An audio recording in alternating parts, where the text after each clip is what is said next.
ಎಲ್ಲಿದೆಲ್ಲ ಹೋಗು. ಏನು ಈಗ ಆತ್ರ ಅಷ್ಟೊಂದು ಆತ್ರನೇ.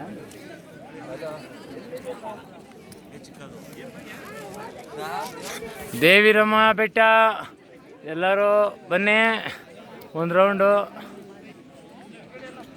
ನೋಡಿ. ಈಗ ಎರಡು ಕಾಲುಗಳೆಲ್ಲ ಹತ್ಬೇಕು. ನಮ್ಮ ಸ್ನೇಹಿತರೆಲ್ಲ ಒಬ್ಬರಿದ್ದಾರೆ ನೋಡಿ, ಹೇಳಿ ಸಾ ನೋಡಿ, ಅವರು ಭಾಳ ತುಂಬ ಶ್ರಮ ಪಟ್ಟಿದ್ದಾರೆ. ಒಂದು ಸರಿ ವಿಸಿಟ್ ಮಾಡ್ರಪ್ಪ.